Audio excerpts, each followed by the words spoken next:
Então, como é que a gente está? A gente está numa situação em que as mulheres são mais afetadas, e que as mulheres, sim, trabalham para a sustentabilidade, mas os empregos de maior capacitação, que são engenharia, construção, no setor de óleo e gás, são empregos masculinos. Não, nós temos que fazer uma mudança aí. E a mudança que a gente vai fazer é fazendo a política conjuntamente com as mulheres que trabalham na economia circular.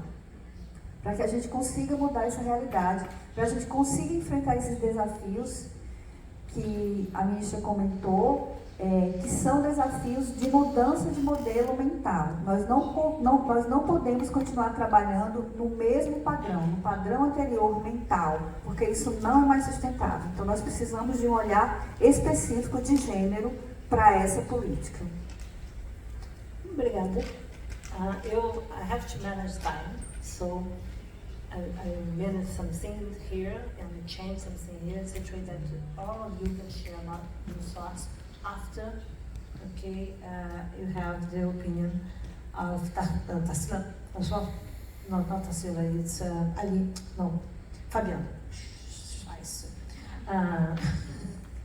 So, Fabiana, you are from business sector. You are from tourism sector, but you play in Amazon region.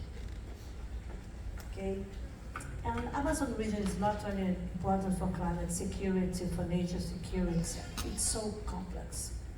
It's really, in Brazil it's around 60% of our national territory, and Brazil has a domain around 70% of the tropical forest considered Amazon basin, 68%, together with Peru, Ecuador and others. But when you go there, you have different stereotypes when you consider women in Amazon region. It's not only the indigenous, the black women, but women that came from migration, national migration. And also, you have the presence, unfortunately, of illegalities that comes together, for example, with the economic sector. This is absolutely critical when you come, for example, illegal gold mining, and the pressure on women, the violence against women. You know, even in indigenous lands. Okay, and tell us your experience to play as a private player in an important economic sector for Brazil and for Amazon region. Your ambition and your courage to come that region that have lack of infrastructure, lack of logistics, take more, sometimes 5 days from a capital Amazon region and to cross Amazon region to choose some villages, etc. on boat. Yes, nobody has a dimension of how huge Amazonia is. And also how complex it is considering the role of the women to preserve the forest, to promote new economies, to work hard, to have voice, and more than this, to have really the responsibility to change. And you're so young. You took decision, you have a career in other sectors I mentioned before, and you took the decision to move there and to work there. Tell us, you have 5 minutes here, share your vision and tell us that if you come to you, say, what would you like to change now? Okay, to be transformative. Tell me what's a critical issue that must change with public policies and also private sector engagement to make William Amazonia safer than we are today. Back to you, thank you for coming. Oh, thank you, everybody. I go on in Portuguese because it's quite a very difficult question, so I feel more comfortable. A escolha pela Amazônia, há 18 anos atrás, eu sou de São Paulo, formada em administração, trabalhei em banco, trabalhei em multinacional. Fabiana, devagar. You have to speak in Portuguese. Sorry. Just wait a minute. Look, it's okay? Fine, it's okay for you? Sorry, Go ahead, please. Do you prefer going on in English? Okay, sorry.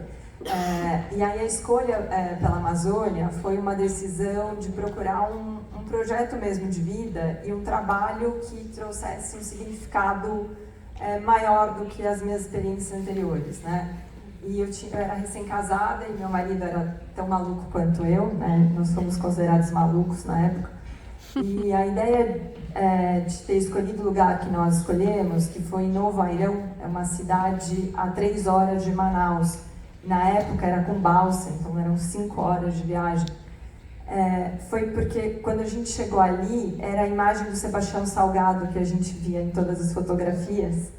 E era tão bonito, e a gente falou, olha, será que a gente consegue uma terra que tenha título definitivo, que seja legalizada, que era a nossa maior preocupação, era ter um território legalizado, porque no Brasil isso também é uma questão importante, a questão da terra, infelizmente, tem várias questões, né, entre todos os outros temas. In Amazon region, we have really a complex situation go to legalizing public lands.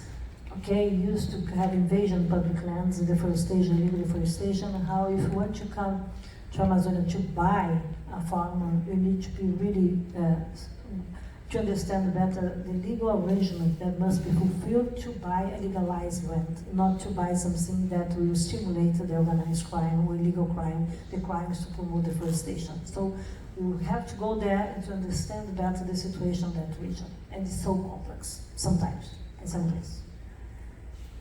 E aí, então, a gente conseguiu esse sítio, como nós chamamos, esse pequeno pedaço de terra, e decidiu que ali ia ser nosso projeto. E a gente escolheu o turismo porque a gente entendia que era uma forma que era poderosa, tanto para a população local, porque você gera uma série de empregos que não necessariamente vão necessitar de uma mão de obra, de pessoas extremamente qualificadas.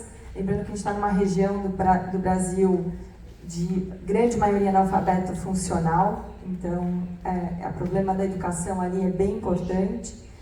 E a gente também considerou que o turismo, quando um turista chega ali na Amazônia, ele olha e ele mexe o coração dele, por mais que ele seja alguém a favor da soja, não que eu seja contra, mas da exploração ilegal da floresta, eu diria assim, quando ele olha onde a gente está, não tem como a pessoa não se chocar e falar, acho que é importante manter a floresta de pé.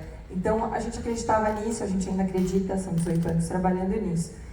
E aí, agora, trazendo um pouco da nossa experiência com o papel da mulher nesse cenário todo, desde o começo, o meu acordo com meu marido, que ainda é meu marido mesmo, depois de uma sociedade que não é algo muito simples, a gente tinha um contrato muito claro e definido quais eram as responsabilidades de cada um, que cada um tinha que entregar, e quais eram os retornos e a divisão do lucro ou do dinheiro que poderia vir com isso. E acho que essa filosofia e esse jeito de trabalhar, ele foi refletindo em todos os cargos ali da nossa empresa. Hoje são 120 funcionários, ela é pequena, média empresa, mas a gente segue essa filosofia em que as pessoas elas têm que ser remuneradas pelas responsabilidades que elas têm, e não porque elas são homens ou mulheres, e de fato, elas precisam ser transparentes, a gente precisa saber o que está sendo considerado, o que está sendo avaliado no nosso trabalho. Então, acho que isso é uma coisa importante que os empresários deveriam cuidar.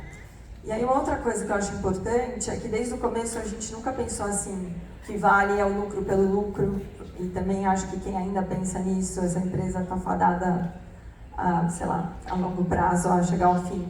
Mas a pensar que a gente está ali por conta dos funcionários, a gente está ali por conta do cliente, a gente está ali por conta do meio ambiente e todo o entorno que está com a gente. Então, a gente só cresce se todo mundo crescer junto, senão não faz sentido também estar ali, né? E aí também, quando a gente começa a falar em igualdade de responsabilidades, de cargos, plano de carreira e salários, a gente percebe os vieses que a gente traz nas seleções de pessoas. Então, é muito comum um homem selecionar um homem e é muito comum uma mulher selecionar um homem. E aí a gente percebe, e aí é importante falar sobre isso, trabalhar isso com os cargos de liderança e gestão, para que isso venha à consciência e a gente perceba, mas por que eu ajo dessa forma? O que me leva a fazer isso, né? E aí a gente começou a pensar quais são as características, habilidades, competências que as pessoas precisam ter para de fato ocuparem aqueles cargos. Será que todo mundo no hotel precisa falar inglês? Será que todo mundo precisa ter experiência prévia? E quando você começa a flexibilizar essas qualificações, você começa a perceber que abrem outras portas para mais pessoas. Então, eu acho que isso é importante, todo mundo pensar de fato quais são as qualificações que são necessárias. Porque senão você vai criando um ciclo virtuoso, não, vicioso. Que é as pessoas mais experientes costumam ser homens, e você contrata homens, e aí eles continuam os mais experientes, e as mulheres não assumem gestões, não assumem lideranças, e assim por diante.